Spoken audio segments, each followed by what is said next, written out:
The security monitors flickered with static as Marcus stared at screen 7, watching something that shouldn't exist crawl across the abandoned food court on all fours. Its limbs bent at impossible angles, and when it turned toward the camera, there was nothing where a face should be. Just smooth, pale skin stretched over bone.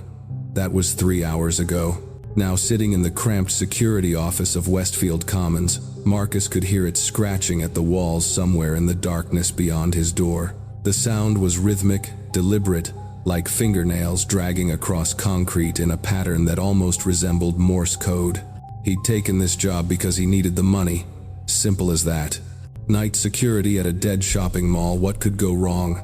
The hiring manager, a nervous woman with darting eyes, had been oddly insistent about the rules.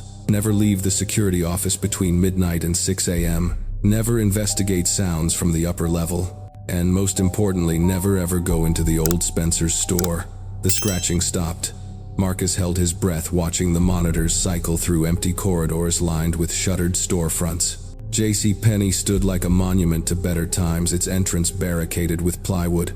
Hot Topic's metal security gate hung askew, revealing a black void beyond. But it was the Spencer's store that made his skin crawl, the one store that wasn't boarded up, its entrance gaping like an open mouth. A soft giggle echoed through the mall's PA system, though Marcus was certain he'd turned it off hours ago. The sound was childlike, but wrong, distorted by static, and something else, something wet and hungry. His radio crackled to life. "Security, this is dispatch, status check." Marcus grabbed the radio with trembling hands. "All clear," he lied, his voice barely a whisper. "Copy that. Maintain your position until sunrise. And Marcus, remember the rules." Welcome back to the channel, Horror Addicts. Tonight's story comes from the depths of suburban nightmare fuel, and I promise you'll never look at an empty shopping mall the same way again. Before we dive into this terrifying tale, let me know in the comments, where are you watching from? Don't forget to hit that like button, subscribe for more true horror stories, and ring that notification bell, because trust me, you don't want to miss what's coming next. Now let's enter the abandoned corridors of Westfield Commons, where something ancient and hungry is waiting in the dark. 3 weeks earlier, Marcus Holloway had been living in his car, surviving on gas station, coffee, and the occasional kindness of overnight diner staff, who pretended not to notice when he lingered too long over a single cup. The factory closure had taken his job, his savings had evaporated, paying for his mother's cancer treatments, and his landlord had shown him the door with all the compassion of a debt collector. That's when he saw the Craigslist ad, night security position, Westfield Commons, $18, hour, immediate start, must be comfortable working alone. Westfield Commons had been the heart of Millbrook for over 30 years. Marcus remembered coming here as a kid with his mother, riding the carousel that used to spin endlessly in the center court, the sound of children's laughter mixing with the splash of the decorative fountain. Back then, the mall had been alive, teenagers hanging out by the arcade families window shopping, the steady hum of commerce and community. But that was before Amazon, before the recession, before the slow strangulation of small-town America. The mall had died by degrees, stores closing one by one like lights going out in a house. First, the smaller boutiques, then the anchor stores, until only a handful of desperate retailers remained huddled together like survivors of some economic apocalypse. The final blow came 2 years ago when the last anchor store, Sears, pulled out. The mall officially closed to the public, leaving behind a cavernous shell filled with nothing but memories and the persistent smell of industrial cleaner that couldn't quite mask something else, something stale and organic like flowers, left too long in standing water. Yet someone still owned the property. Someone still paid for basic electricity and heat.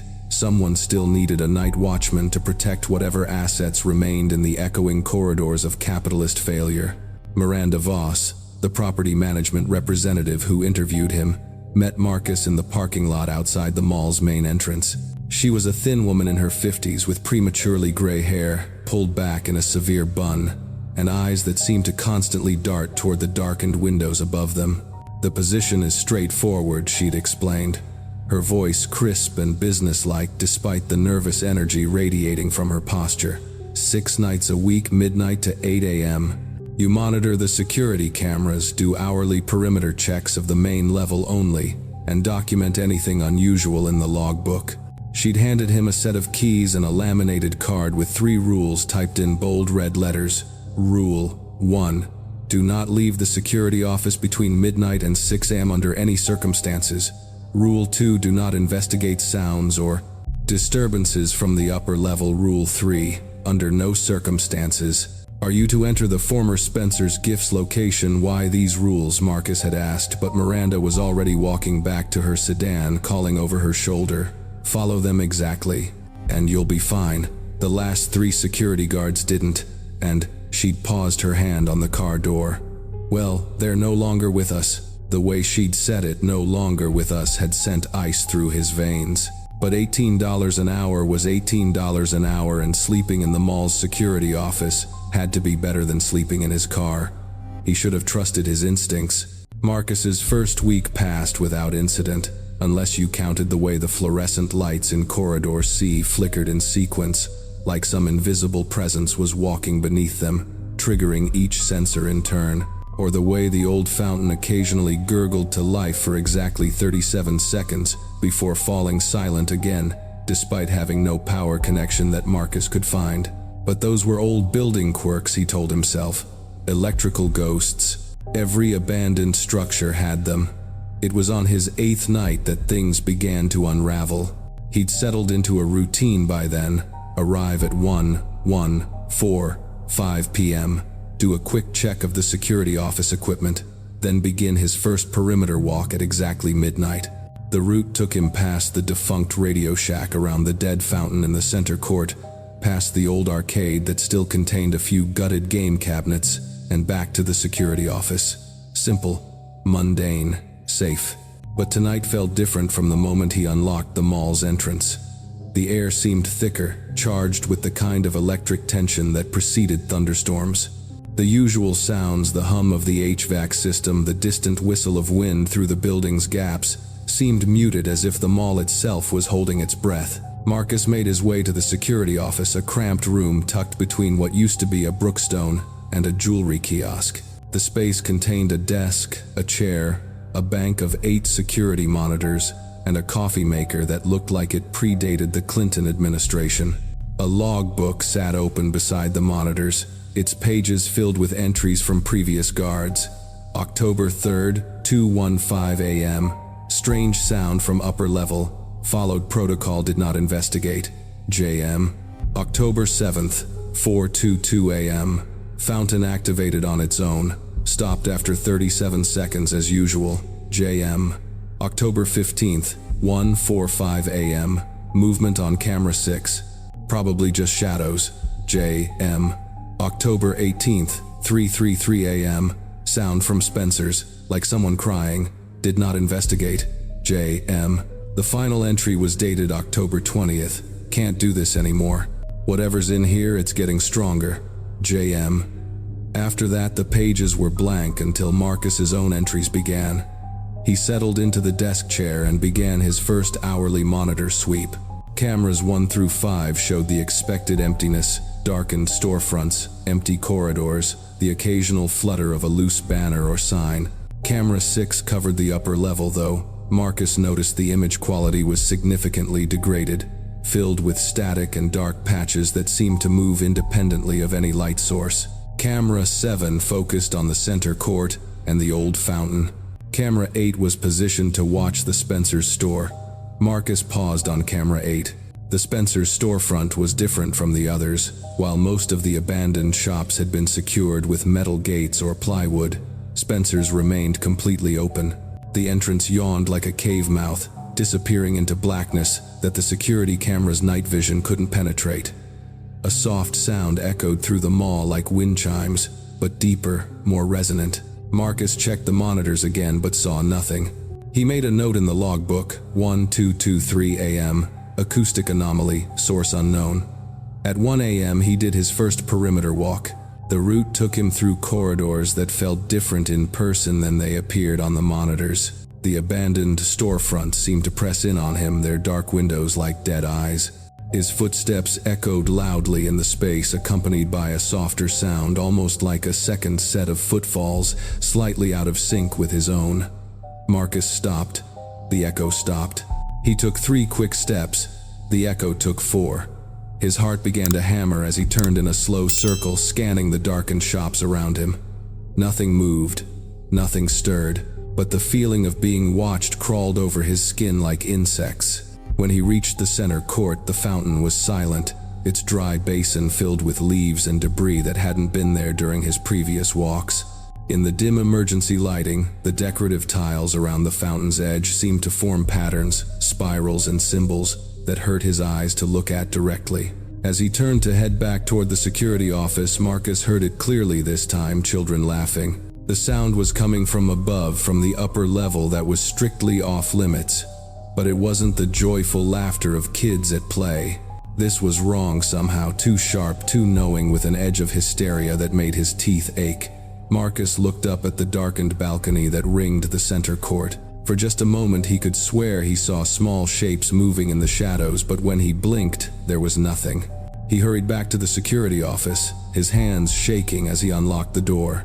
The monitors showed the same empty corridors, the same abandoned shops.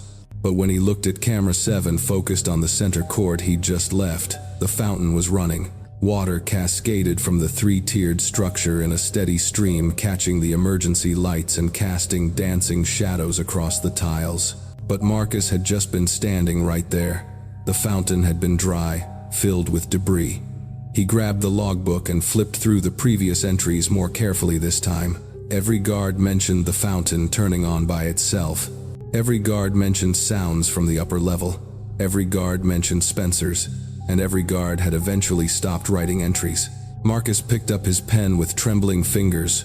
1:17 a.m. Fountain activated during perimeter check. Was dry when I passed it, running when I returned to office. Duration unknown. As he wrote, he became aware of a new sound, soft and rhythmic, like someone walking slowly through the mall. The footsteps were coming closer, echoing through the corridors with deliberate purpose. Marcus checked the monitors, frantically cycling through each camera view. Nothing. The corridors were empty, but the footsteps continued, growing louder, more distinct. They were accompanied now by a dragging sound, as if whoever was walking was pulling something heavy behind them. The footsteps stopped directly outside the security office door. Marcus held his breath, staring at the door's small window. A shadow passed across the glass, tall, unnaturally thin, moving with a fluid grace that human limbs couldn't achieve. 3 soft knocks echoed through the office, then silence. Marcus waited for 20 minutes before checking the monitors again. The mall was empty, the corridors still and quiet. But when he looked at camera 8 focused on Spencer's, he saw something that made his blood turn to ice. There was a light on inside the store, a soft, pulsing glow like candlelight emanating from somewhere deep within the darkened space. And silhouetted in that light was a small figure standing perfectly still, facing the camera, watching him.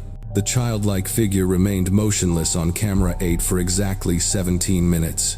Marcus timed it, his eyes fixed on the security monitor while cold sweat beaded on his forehead. The silhouette was small, maybe 4 feet tall, with proportions that seemed almost normal until you looked too closely. The arms hung too long at its sides, the head tilted at an angle that suggested a broken neck. At 1:47 a.m. the figure simply vanished, leaving behind only the pulsing light deep within Spencer's. Marcus wrote in the logbook with hands that shook so badly he could barely form letters. 1:30 a.m. Unidentified figure observed in Spencer's via camera 8, approximately child-sized. Observed for 17 minutes before disappearing. Light source remains active. Over the next 3 hours, Marcus discovered that whatever lived in Westfield Commons followed patterns. The fountain would activate every 43 minutes, run for exactly 37 seconds, then fall silent. The fluorescent lights in Corridor C would flicker in sequence every 22 minutes, starting from the far end and moving toward the center court like a slow wave.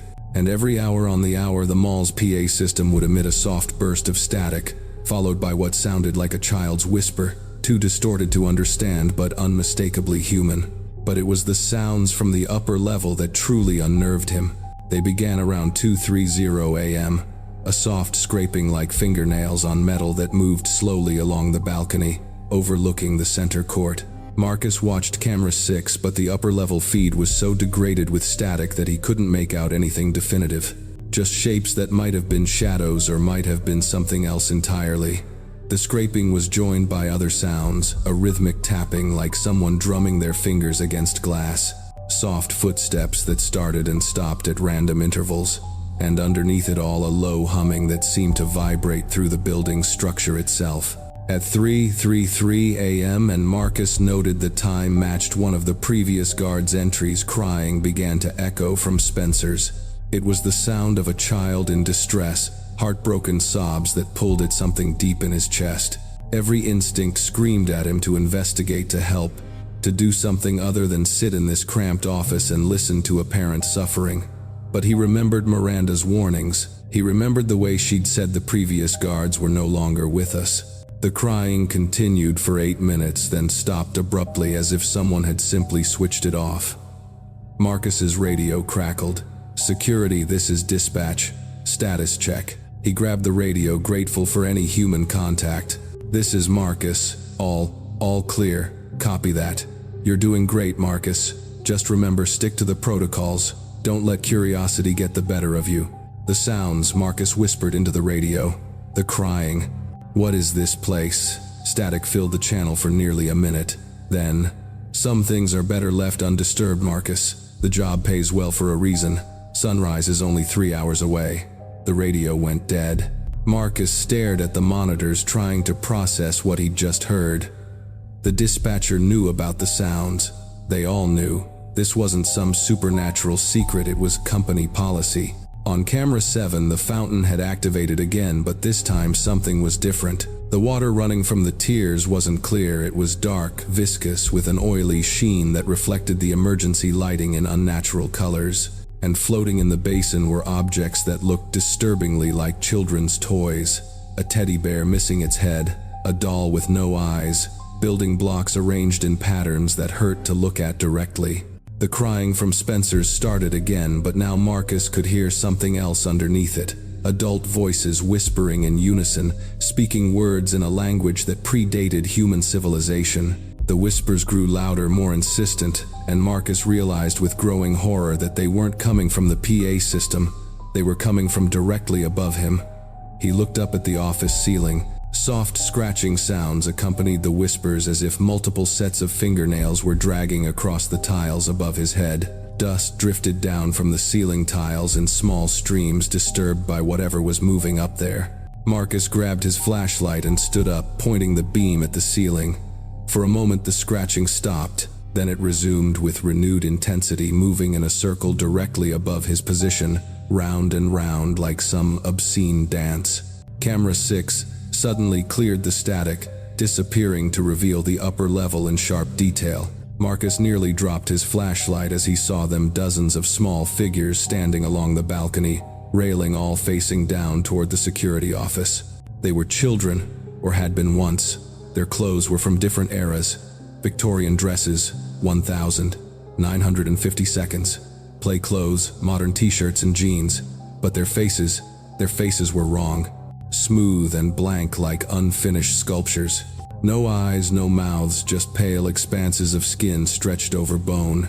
And they all stood in perfect unison, perfectly still, watching the office where Marcus cowered.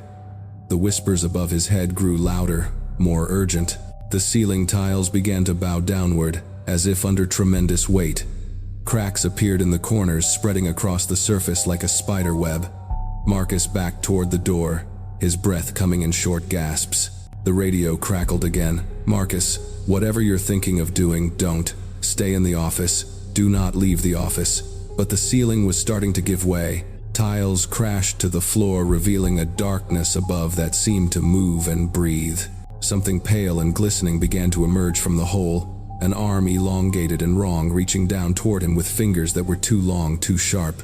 The children on camera 6 began to move, stepping over the balcony railing with impossible grace, beginning their descent to the lower level. Their movement was synchronized like a school of fish, or a flock of birds guided by some hive intelligence. Marcus made a decision that went against every protocol, every warning, every rational thought in his head. He ran. The security office door slammed behind him as he burst into the corridor. The mall was no longer empty.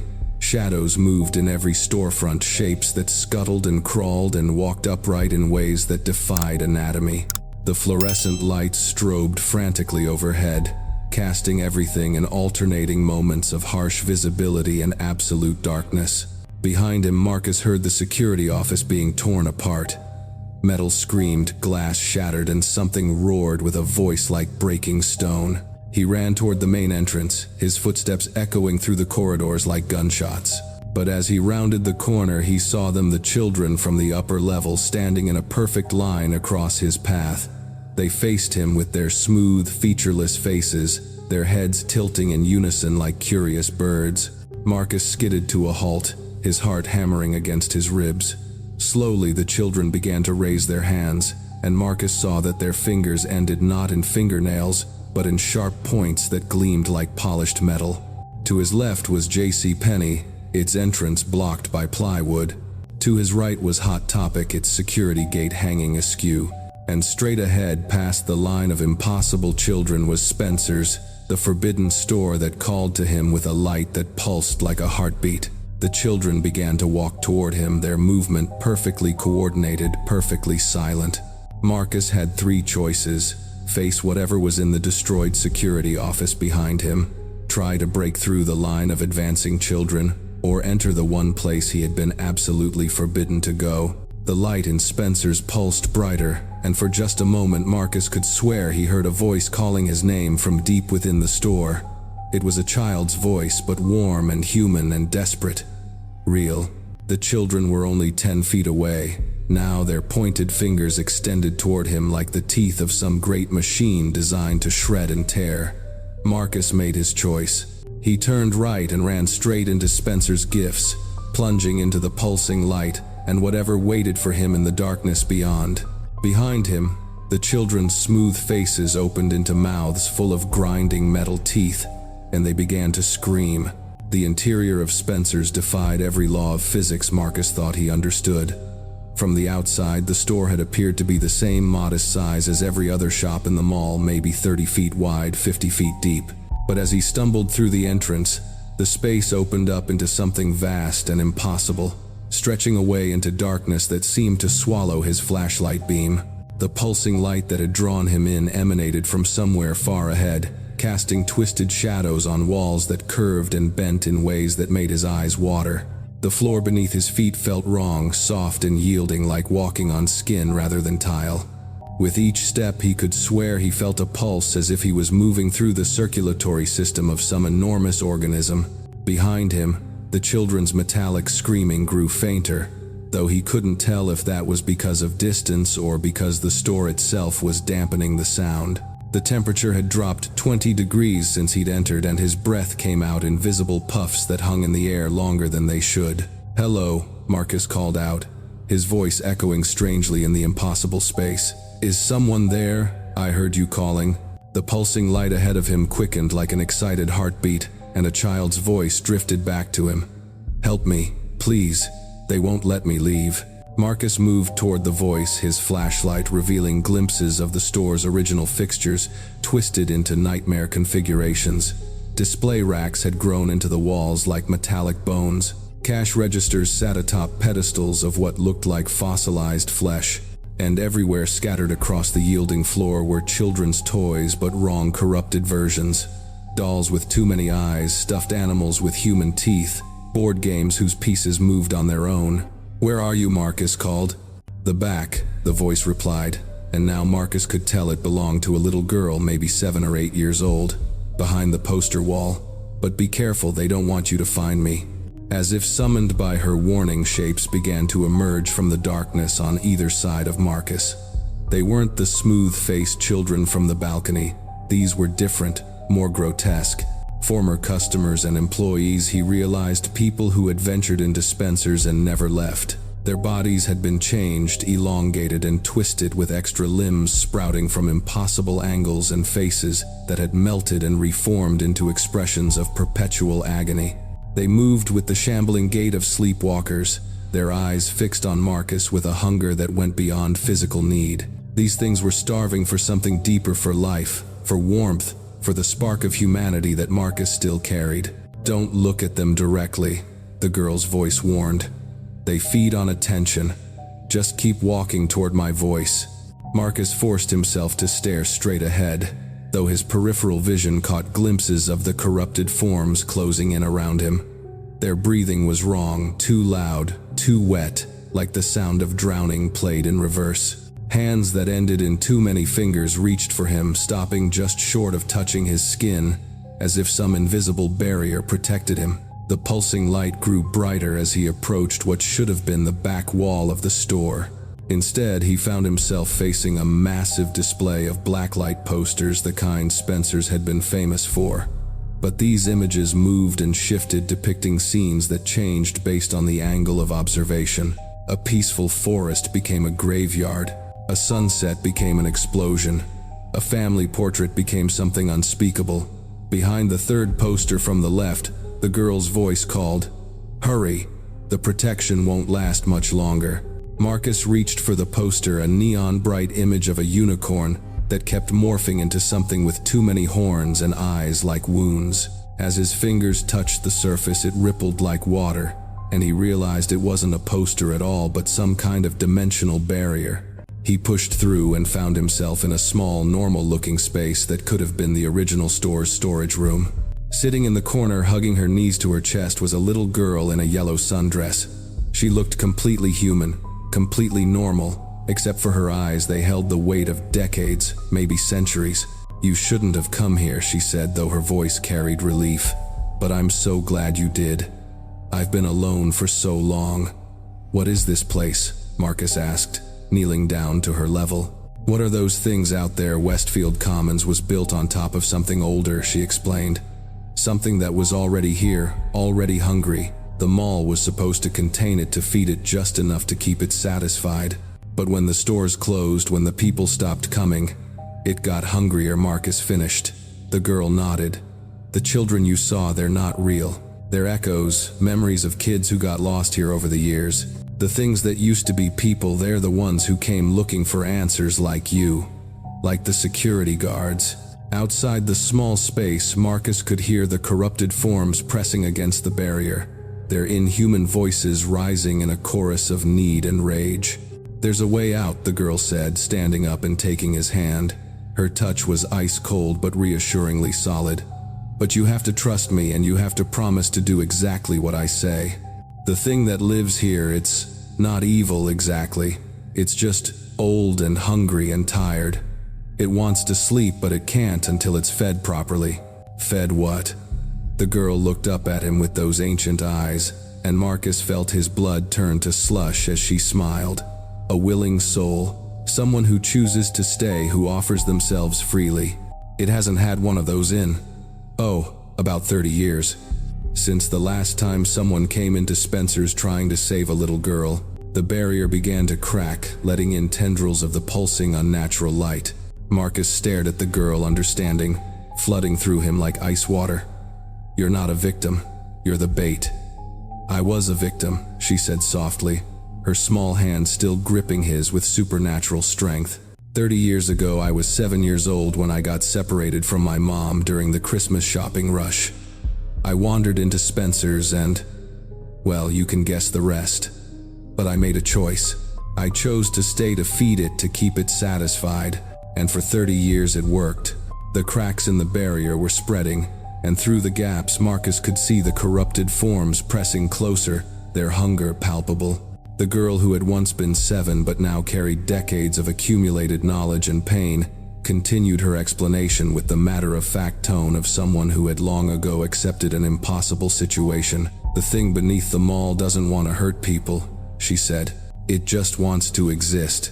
But existence requires sustenance, and its sustenance is human consciousness, human experience, human life."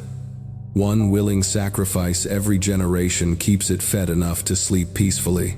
But recently, the security guards, Marcus realized, they weren't willing, they were just food. Exactly, and inadequate food at that, like trying to survive on scraps when you need a full meal. It's been getting hungrier, more desperate. Soon it won't be able to contain itself to just the mall. It'll spread into the town, then the county, then. The barrier shattered like glass. The corrupted forms surged forward, but they stopped at the threshold of the small space held back by some invisible force.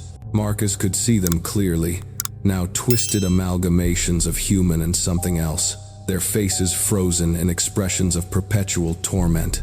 Among them, he recognized features from old mall security photos he'd seen in the office. The previous guards transformed into something that was no longer quite human. "So what are my choices?" Marcus asked, though he already knew the answer.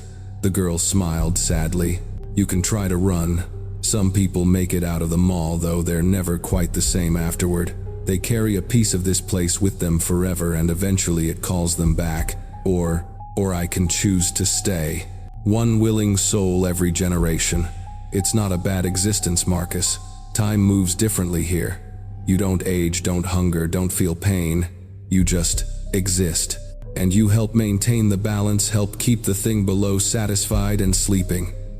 Marcus looked at the corrupted forms surrounding them, saw the desperate hunger in their eyes, the twisted remnants of their humanity. He thought about the town of Millbrook, about the families and children living their ordinary lives just a few miles away, oblivious to the ancient hunger that slumbered beneath their shopping center. He thought about the girl who had sacrificed 30 years of her life to keep that hunger contained. "If I say yes," he asked quietly, "what happens to you?" For the first time since he'd found her, the girl's ancient eyes filled with something like hope. "I get to rest. Finally, after all these years, I get to move on to whatever comes next." The corrupted forms pressed closer, their mouths opening to reveal the mechanical grinding sounds that served as their voices. The hunger was growing stronger, more desperate. Marcus closed his eyes and made his choice. "I'll do it," Marcus said, opening his eyes to meet the girl's gaze. "I'll stay. I'll take your place." Relief flooded her face, followed by something that might have been gratitude.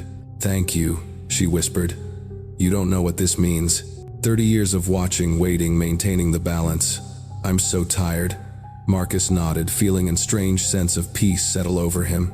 It wasn't the outcome he'd hoped for when he'd taken this job, but it felt right somehow. He'd spent his life drifting from one failure to another, lost jobs, broken relationships, an inability to save his mother from cancer, or himself from homelessness. Maybe this was his chance to finally matter, to finally make a difference. "How does it work?" he asked. The girl began to fade, becoming translucent as whatever force had kept her anchored to this plane started to release its hold. "Just reach out," she said, her voice growing distant. "Touch one of them. Make contact with the hunger below. Offer yourself freely and it will accept. The transformation doesn't hurt, it's actually quite peaceful." Marcus turned toward the nearest of the corrupted forms, a thing that had once been a middle-aged woman but now sported 3 arms and a face that had melted and reformed into something almost beautiful in its wrongness. He extended his hand toward it, ready to make contact. "Thank you, Marcus," the girl's voice whispered, barely audible now. "Thank you for being willing to." Her words cut off in a gasp of sudden realization. Marcus felt it too, a wrongness in the air, a sense that something had shifted in ways that weren't supposed to happen. The girl was staring at him with dawning horror, her form solidifying again as the process of her release suddenly reversed. "No," she breathed. "No, you can't be. You're not." Marcus tried to speak, tried to ask what was wrong, but found that his voice had changed. When words emerged from his throat, they came out as a mechanical grinding sound, like the noise the corrupted forms made. He looked down at his hands and watched in fascination as his fingers began to elongate the flesh, taking on a pale, waxy quality. "You're already one of them," the girl whispered, backing away from him. "You were already claimed. That's why you could enter Spencer's, why the children couldn't touch you, why the barriers didn't stop you. You've been marked since your first night here." Marcus remembered the sounds from above the security office ceiling, the way the tiles had begun to give way, the moment when something pale had reached down toward him. He'd thought he'd escaped, but looking at his transforming hands, feeling the strange peace that had settled over his mind, he realized the truth. He hadn't escaped anything. The thing below had simply been patient, allowing him to think he was making a choice, when in reality the choice had been made for him days ago. "But if you're already claimed," the girl said, her voice rising with panic, "then my sacrifice doesn't count. I can't be released until there's a willing soul to take my place, and you can't be willing if you're already." Marcus tried to feel horror at his situation, tried to summon fear or anger or desperation, but those emotions seemed distant now, unimportant. The hunger below pulsed through him like a second heartbeat, and he understood that resistance was both futile and unnecessary. The girl was backing toward the shattered barrier, but there was nowhere for her to go. The corrupted forms parted before her, but they didn't offer escape, just a different kind of trap. 30 more years, she whispered, tears streaming down her face as she realized the truth. I have to wait 30 more years for someone truly willing. Someone who comes here unclaimed, unchanged, offering themselves freely. Marcus reached out toward her with his elongated fingers, and when he spoke, his voice was the sound of grinding metal and distant screams. "Welcome to the family." The pulsing light went out, plunging Spencer's into absolute darkness. But the hunger below continued to feed, patient and eternal, waiting for its next willing sacrifice in another generation. And somewhere in the darkness, a little girl began to cry.